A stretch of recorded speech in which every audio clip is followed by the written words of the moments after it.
అష్ట చిరంజీవులలో మొదటి చిరంజీవి గురించి తెలుసుకుందాం. కృతయుగంలో అసురులలో ఒక మహానుభావుడుండేవాడు. ఆయన పేరు బలి చక్రవర్తి. బలి మహాభక్తుడు, దానశీలుడు, ధర్మపరుడు. అతడు భక్త ప్రహ్లాదుడి మనవడు. బలి చిన్నప్పటి నుంచే గురువు శుక్రాచార్యుడి వద్ద విద్యలు నేర్చుకున్నాడు. తపస్సు చేసి, యజ్ఞాలు చేసి దేవతల రాజ్యాన్ని గెలుచుకున్నాడు. అతని పరాక్రమకి దిక్కులేకుండా పోయారు. దేవతలు తమ లోకాలు కోల్పోయి విష్ణువుని ప్రార్థించారు. అప్పుడు విష్ణుమూర్తి వామనవతారాన్ని దాల్చారు. ఆ బాలుడు ఒక చేతిలో దండం, భిక్షపాత్ర పట్టుకుని సత్యవ్రతుడిలాగా యజ్ఞస్థలానికి వెళ్ళాడు.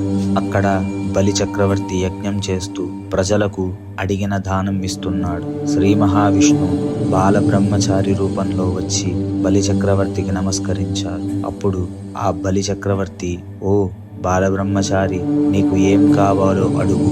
మహారాజా, నాకు కేవలం 3 అడుగుల భూమి మాత్రమే కావాలి. బలి చిరునవ్వు చిందించి అన్నాడు, ఓ 3 అడుగుల భూమే, నేను లోకాలను దానం చేయగలను. నీవు 3 అడుగుల భూమి కోరుతున్నావా? సరే, తీసుకో. అప్పుడు గురువు శుక్రాచార్యుడు అడ్డుకున్నారు.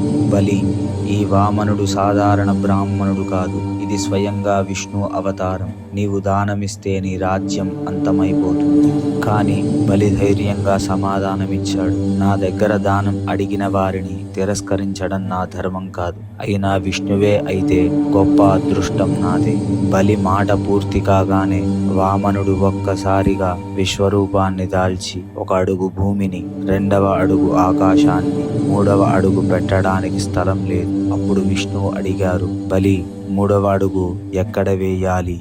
బలి చిరునవ్వుతో, ప్రభు, నా తల మీద వెయ్యండి. నా అహంకారానికి శిక్ష, నా భక్తికి బహుమతి. బలి, నీ సత్యనిష్ట దానగుణం నాకెంతో ఇష్టం. నీకు సుతలలోక రాజ్యాన్ని ఇచ్చి చిరంజీవిని చేస్తున్నాను. ప్రతి సంవత్సరంలో ఒకరోజు భూలోకంలో నీ పండుగగా బలిపాడ్యమిని జరుపుకుంటాను.